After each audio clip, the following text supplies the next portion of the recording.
আসসালামু আলাইকুম। আজ বৃহস্পতিবার ২৬ ফেব্রুয়ারি ২০২৬। দৈনিক প্রথম আলো আমাদের সামনে রয়েছে। আমরা এখান থেকে কয়েকটি বিষয় নিয়ে আলোচনা করার চেষ্টা করব, যেগুলো প্রতিযোগিতাপূর্ণ পরীক্ষা আসার মতো হতে পারে, প্রিলি, লিখিত বা ভাইবা। প্রথমে আসলাম দেখি যে ব্যবসায়ী গভর্নর এই প্রথম আমরা এই গভর্নর বিষয়টা নিয়ে একটু আলোচনা করব। তার আগে যেহেতু বাংলাদেশ ব্যাংকের নিয়োগ হয়েছে, আমরা বাংলাদেশ ব্যাংক নিয়ে একটু জানার চেষ্টা করি। দেখেন ১৯৭১ সালের ১৬ ডিসেম্বর, অর্থাৎ আমাদের যে বিজয় দিবস, এই দিনে এই বাংলাদেশ ব্যাংক প্রতিষ্ঠিত হয়েছিল এবং এটি ঢাকার মতিঝিলে অবস্থিত, যেটা তো সবাই জানি। বাংলাদেশ ব্যাংক যে ভবনটা আছে, আমরা একসময় তো জানতাম যে অনেক উঁচু ভবন, ৩০ বা ৩২ তলা। এখন এর চেয়ে বেশি ভবন উচ্চতার দিক থেকে বড় রয়েছে, কিন্তু এটি যখন একটি বড় বড় উচ্চতা ব্যাংক, তো এখানে আপনার এই ব্যাংক ভবনটা, এটা স্থপতি হচ্ছে শফিউল কাদির, ওনার নাম। আর এর প্রধান অফিসও মোট বাংলাদেশে 10টি শাখা রয়েছে।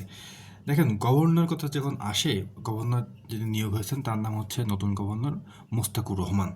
তো উনি হচ্ছে আপনার 14তম গভর্নর বাংলাদেশ ব্যাংকের। কিন্তু গভর্নরের তো অনেক কিছু কাজ থাকে, আমরা দুই একটা কাজ নিয়ে একটু কথা বলতে পারি। বিশেষ করে যেসব নোটে ওনার সাইন থাকে অথবা ওনার যে স্বাক্ষর থাকে যেখানে, আমরা সেগুলো নিয়ে বলতে পারি। এর আগে যেটা বলি সেটা হচ্ছে যে আপনার বর্তমানে কাগজের মুদ্রা হচ্ছে 10টি আছে, সরি, 10টি কাগজের মুদ্রা আছে। এর মধ্যে হচ্ছে আপনার 3টা সরকারি, 3টা সরকারি আর 7টা হচ্ছে ব্যাংক নোট। তো সরকারি নোটগুলো যে স্বাক্ষর থাকে হচ্ছে অর্থ সচিবের, যেমন 1, 2 এবং 5 টাকা, এটা হলো অর্থ সচিবের স্বাক্ষর থাকে। আর মোস্তাকুর রহমান, যিনি নতুন গভর্নর হয়েছেন, ওনার সাইন থাকবে হচ্ছে 7টা ব্যাংক নোটে। তা হচ্ছে 10, 20, 50, 100, 200, 500 এবং 1000।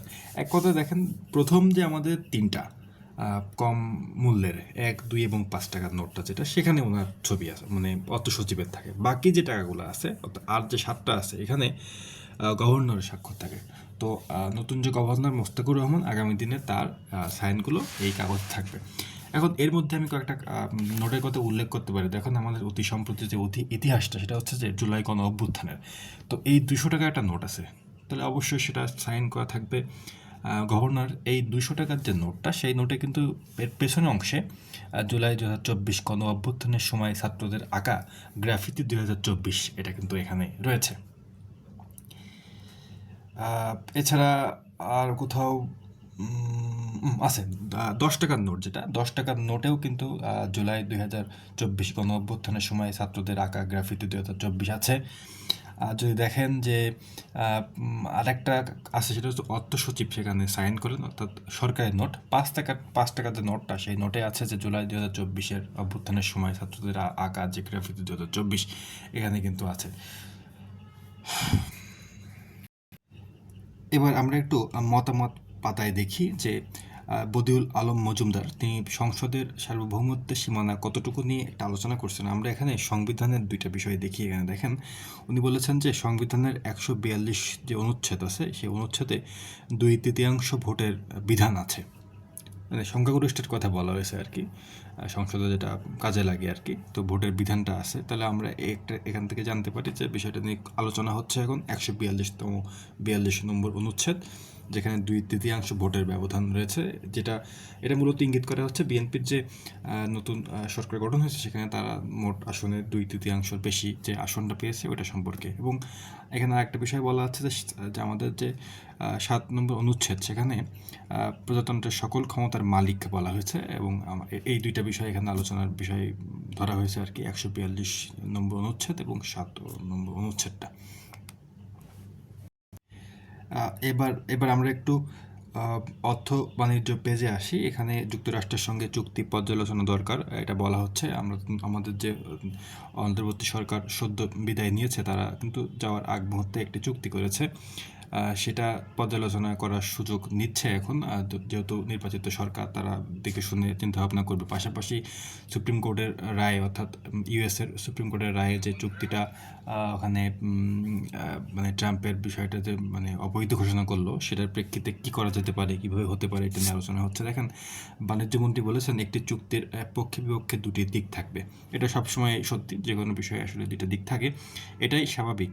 আমরা এগুলো পর্যালোচনা করব, এরপর করণীয় কী সেটা আমরা ঠিক করতে পারবো। দেখেন, এখানে সানেমের নির্বাহী পরিচালক একটা কথা বলেছেন, এটা সত্যি যে চুক্তিটিতে বাংলাদেশের স্বার্থ পুরোপুরিভাবে সংরক্ষিত হয়নি, বরং এতে কিছু উদ্বেগজনক ধারাও আছে।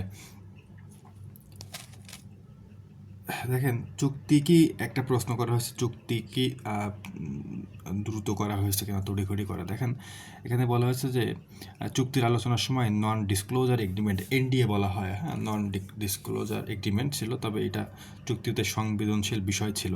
দেখেন, আরেকটা বিষয় হচ্ছে যে কোনো চুক্তি হলে বিদেশের সাথে এটা রাষ্ট্রপতিকে জানানোর নিয়ম আছে, যদিও কিন্তু সেটা ফলো করা হয়নি। সেটা নিয়ে সদ্য যে মহামান্য রাষ্ট্রপতির যে ভাষণ বা সাক্ষাৎকার শোনা গেছে, সেখানে উনি এই কথাও বলেছেন আর কি। তো সব মিলে নতুন সরকার আসার পরে এটা চুক্তি যে পর্যালোচনা করবে, সেটাই কিন্তু বাস্তবধর্মী বিষয়। এবার আমরা একটু আন্তর্জাতিক পাতায় আসি। দেখেন, ইউক্রেন যুদ্ধ বন্ধে খসড়া প্রস্তাব গৃহীত। রাশিয়ার ইউক্রেন আগ্রাসনের 4 বছর পূর্তিতে জাতিসংঘ সাধারণ পরিষদের অধিবেশন গত মঙ্গলবার একটি খসড়া প্রস্তাব গৃহীত করেছে। দেখেন, 2022 সালের 24 ফেব্রুয়ারি রাশিয়া ইউক্রেনের পরে হামলা চালায়, সেই প্রেক্ষিতে 2026 সালের 24 ফেব্রুয়ারিতে এটা 4 বছর পূর্তি হয়েছে। তো এই এতদিন ধরে যুদ্ধ চলছে, সেটা একটা ভয়ানক এবং একই সাথে বিপর্যয়কর অবস্থা পৃথিবীর জন্য, কারণ দ্বিতীয় বিশ্বযুদ্ধের পরে সবচেয়ে সংঘাতময় সময় বলা হচ্ছে কিন্তু এই রাশিয়া ইউক্রেন যুদ্ধকে। দেখেন, যে প্রস্তাবটা করা হয়েছে, সেই প্রস্তাবটিতে ইউক্রেনের সার্বভৌমত্ব, স্বাধীনতা, ঐক্য, আন্তর্জাতিকভাবে স্বীকৃত সীমার মধ্যে আঞ্চলিক অখণ্ডতা সমর্থন করে। প্রস্তাবটি 107টি দেশ সমর্থন করেছে, 12 দেশ বিরোধিতা করেছে, 51 দেশ ভোটদানে বিরত ছিল। এই যে যারা ভোটদানে বিরত ছিল, তার মধ্যে কিন্তু যুক্তরাষ্ট্র একটা। আমরা একটু দেখি যে একইভাবে চলার ইঙ্গিত দিলেন ট্রাম্প। এখানে বলা হয়েছে যে মানে ইউএসের প্রেসিডেন্ট ডোনাল্ড ট্রাম্প ওয়াশিংটনে ক্যাপিটাল ভবনের হাউস অব রিপ্রেজেন্টেটিভস চেম্বার থেকে স্থানীয় সময় মঙ্গলবার স্টেট অব দ্য ইউনিয়ন ভাষণ দিয়েছেন। তবে গুরুত্বপূর্ণ এই ভাষণেও তিনি যথারীতি নানা সত্য মিথ্যা দাবি ও অভিযোগ করেছেন। ডোনাল্ড ট্রাম্পের দ্বিতীয় মেয়াদের প্রথম স্টেট অব দ্য ইউনিয়নের ভাষণ এটি। প্রথা অনুযায়ী মার্কিন কংগ্রেসের উচ্চকক্ষ সিনেট, নিম্নকক্ষ হাউস অব রিপ্রেজেন্টেটিভসের প্রতিনিধি পরিষদ, যাকে বলা হয় যৌথ অধিবেশনের ভাষণ দেওয়া হয়েছে। অর্থাৎ ইউএসের যে কংগ্রেস, সেই কংগ্রেসের উচ্চকক্ষ বলা হয় সিনেট বলা হয়, এবং নিম্নকক্ষ তাকে বলা হয় হাউস অব রিপ্রেজেন্টেটিভস। দেখেন, এখানে বলেছে যে ভেনেজুয়েলায় তেলের বিষয়টা উনি উল্লেখ করেছেন। এখানে উনি বলেছেন যে আমরা আমাদের নতুন বন্ধু ও অংশীদার ভেনেজুয়েলা থেকে 8 কোটি ব্যারেলের বেশি জ্বালানি তেল পেয়েছি। আপনারা জানেন যে ভেনেজুয়েলাতে নিকোলাস মাদুরো এবং তার স্ত্রীকে তুলে আনা হয়েছে একটা সার্জিক্যাল স্ট্রাইকের মাধ্যমে, যেটা ডেল্টা ফোর্স এটা করেছে, এবং অপারেশন অ্যাবসোলিউট রিসলভ নামে যে অপারেশনটা করা হয়েছে, এটা হচ্ছে আপনার এই বছরই 2026 সালের 3রা জানুয়ারিতে এই কাজটি করা হয়েছিল। তো উনি এটার কিন্তু ক্রেডিট নিয়েছেন এই ভাষণে। পাশাপাশি ট্রাম্প কিন্তু ইরানের কর্মসূচি, পারমাণবিক কর্মসূচি আছে, এটা সম্পূর্ণ ধ্বংস হয়েছে বলে উনি জানাচ্ছেন। কিন্তু আদৌ কিন্তু এই বিষয়টা এখনও মীমাংসিত, কারণ এখনও বিশেষ করে জেনেভায় এখনও কথা চলছে তাদের মধ্যে, এবং কেউ কাউকে ছাড় দিতে চাচ্ছে না, এবং কূটনৈতিক তৎপরতা চলছে। দেখেন, কূটনৈতিক তৎপরতাকে বলা হচ্ছে আপনার রাষ্ট্রের মস্তিষ্ক স্বরূপ। সুতরাং এটা হচ্ছে মূল বিষয়, সংঘাত এড়িয়ে বা আলোচনার টেবিলে থেকে একটা শান্তিপূর্ণ সমাধানের চেষ্টা করা। যাই হোক, ইরানের পরিস্থিতি নিজেও একটু ভঙ্গুর পরিস্থিতির মধ্যে আছে। সেখানে সম্প্রতি একটা বিক্ষোভ হয়েছে, নতুন করে আবারও বিক্ষোভ হচ্ছে। তো ট্রাম্প কিন্তু সেই বিক্ষোভের পাশে থাকলেও পরবর্তীতে জানিয়েছিলেন যে এখানে আমরা মূলত চাই সরকার পরিবর্তন করতে বা চাপ দেয়া হচ্ছে। বিশেষ করে ইসলামী বিপ্লব হয়েছে ইরানে 1979 সালে। তারপর থেকে কিন্তু নানান চড়াই উতরাই পার করে ইরান একটি শক্তিধর রাষ্ট্রের দিকে অগ্রসর হয়েছে। তো পারমাণবিক শক্তি যাতে করে ধ্বংস করা যায় বা পেশায় রাখা যায়, ট্রাম্প এই চেষ্টাই করছেন। মূল কথা আসলে ট্রাম্পের নিজের সংঘাত দরকার পৃথিবী জুড়ে, যাতে তিনি অস্ত্র বিক্রি করতে পারেন। কারণ আমেরিকার যে অর্থনৈতিক অবস্থা খুব একটা ভালো নেই, এবং ট্রাম্পের নিজেও কিন্তু যে সামনে মধ্যবর্তী নির্বাচনটা হবে তার যে মানে জনসমর্থন কিন্তু তলানির দিকে চলে আসছে। সুতরাং তার এখন যত বেশি আসলে প্রভাব রাখতে পারবেন বিশ্ব রাজনীতিতে, তত বেশি তার একদিকে উপকার বলে তিনি মনে করছেন। যাই হোক, এখানে একটা গুরুত্বপূর্ণ সংবাদ আমরা দেখি যে মোদির ইসরায়েল সফর কেন গুরুত্বপূর্ণ, আলোচনায় কি। দেখেন, এটা পড়ার সময় আমি দেখছিলাম যে আসলে ইসরায়েলের সাথে যে ভারতের খুব ভালো সম্পর্ক ছিল তা না, কিন্তু সম্পর্ক আসলে নির্ভর করে কোন দেশ কেমনভাবে কী চায় তার উপর নির্ভর করে। যেহেতু আমেরিকার সাথে মোদির এখন একটা টানাপোড়েনের মধ্যে আছে, তো আমেরিকার খুব কাছের বন্ধু হিসেবে ইসরায়েল থাকে, তো তাকে যদি খুশি করা যায় বা থাকা যায়, এটা একটা কূটনৈতিক তৎপর থাকতে পারে। পাশাপাশি দুই দেশ কোন কোন স্বার্থে আগাবে, এটা আসলে তাদের একেবারে নিজস্ব বিষয়। কিন্তু ইতিহাস কি বলে আমরা দেখতে পারি। দেখেন, ভারত ইসরায়েলের পটভূমি হচ্ছে যে স্বাধীনতার আগে 1920 ও 30-এর দশকে ভারত ফিলিস্তিনিদের স্বাধীনতা সংগ্রামের প্রতি সমর্থন জানিয়েছিল। 1948 সালে ইসরায়েল রাষ্ট্র প্রতিষ্ঠার বিরোধিতা করা দেশগুলোর মধ্যে ভারতও ছিল। 1949 সালে জাতিসংঘে ইসরায়েলের সদস্য পদের বিরুদ্ধেও ভোট দেয় নয়াদিল্লি, যদিও 1950 সালে ভারত ইসরায়েলকে স্বীকৃতি দেয়। আনুষ্ঠানিক কূটনৈতিক সম্পর্ক স্থাপিত হয় 1992 সালে। দেখেন, আমাদের বাংলাদেশের সাথে কিন্তু ইসরায়েলের কোনো সমর্থন নেই, এবং 2014 সালে মোদি ক্ষমতায় আসার পর সম্পর্ক দ্রুত ঘনিষ্ঠ হয়। বর্তমানে এশিয়ায় চীনের পর ইসরায়েলের দ্বিতীয় বৃহত্তর বাণিজ্য অংশীদার ভারত। ভারতের পররাষ্ট্র মন্ত্রণালয়ের তথ্য অনুযায়ী 1992 সালে দুই দেশের বাণিজ্য ছিল $20 কোটি, আর এটা 2024 সালে এসে বেড়ে দাঁড়িয়েছে $6.5 বিলিয়ন। সুতরাং অনেক বেশি আসলে বাণিজ্য আছে। রত্ন, ডিজেল, রাসায়নিক যন্ত্রপাতি, বৈদ্যুতিক সরঞ্জাম এগুলো রপ্তানি করা হয়। আমদানি করে ভারত পেট্রোলিয়াম, রাসায়নিক যন্ত্রপাতি, পরিবহন সরঞ্জাম ইত্যাদি। তো আপনার সম্পর্ক যে খুব হচ্ছে, উষ্ণ হচ্ছে, এটা হলো আরও উষ্ণ হচ্ছে আর কি। এটাই বোঝা যাচ্ছে আগামী দিনে এই অঞ্চলে শান্তি প্রতিষ্ঠা বা ভূরাজনৈতিক বিষয়গুলোতে যে ইসরায়েলের প্রভাব থাকবে কোনো না কোনোভাবে, এটা একটা ইঙ্গিত কিন্তু এখান থেকে বেশ ভালো মতোই পাওয়া যাচ্ছে। দেখেন,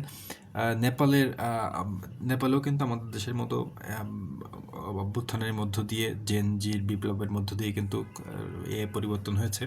তো আগামী 5 মার্চ এখানে আপনার হবে, অন্তর্বর্তী সরকার জানিয়েছে এখানে নির্বাচন হবে আর কি। অন্তর্বর্তী সরকারের যে দায়িত্বে আছেন সুশীলাকা আর কি, উনি বলেছেন আর কি যে 5 মার্চ এখানে হবে। উনি বলেছেন যে ভোটারদের কোনো ভয় ছাড়াই ভোটাধিকার প্রয়োগের আহ্বান জানিয়েছেন তিনি। 3 কোটি মানুষের হিমালয়ের এই রাষ্ট্রের দুর্নীতি বিরোধী ছাত্র জনতা যে আন্দোলনে গত সরকার আন্দোলনে ছাত্র জনতারা আন্দোলন করে সরকারকে ক্ষমতাচ্যুত করেছিল। তো এই হচ্ছে একটা খবর।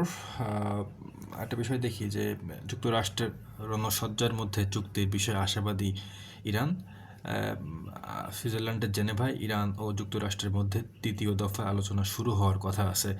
দেখেন, আমাদের এই যে ইউএসএ বা ইরানের মধ্যে কিন্তু মধ্যস্থ করা হচ্ছে ওমানের মাধ্যমে। ওমানের রাজধানীতেও কিন্তু আলোচনা বসেছিল আর কি। এই যে ডিপ্লোমেসিকে বলা হয়, অর্থাৎ দুই দেশ সরাসরি না বসে মধ্যস্থকারী থাকবে, এটা বলা হচ্ছে আপনার শাটল ডিপ্লোমেসি, যেটা আমরা দেখেছিলাম হচ্ছে যে আরব ইসরায়েল তৃতীয় যুদ্ধে এটা দেখা গিয়েছিল। তো সেটাই চলছে আর কি। তো এখানে বলা হচ্ছে যে জেনেভায় বলা হচ্ছে যে আজ বৃহস্পতিবার সুইজারল্যান্ডের জেনেভায় ইরান যুক্তরাষ্ট্রের মধ্যে তৃতীয় দফায় আলোচনা শুরু হওয়ার কথা। চলতি মাসের শুরুতে আবার শুরু হওয়া এই আলোচনাকে ঘিরে বিশ্বজুড়ে ব্যাপক আগ্রহ তৈরি হয়েছে। তো আজকে এই পর্যন্তই। আসসালামু আলাইকুম।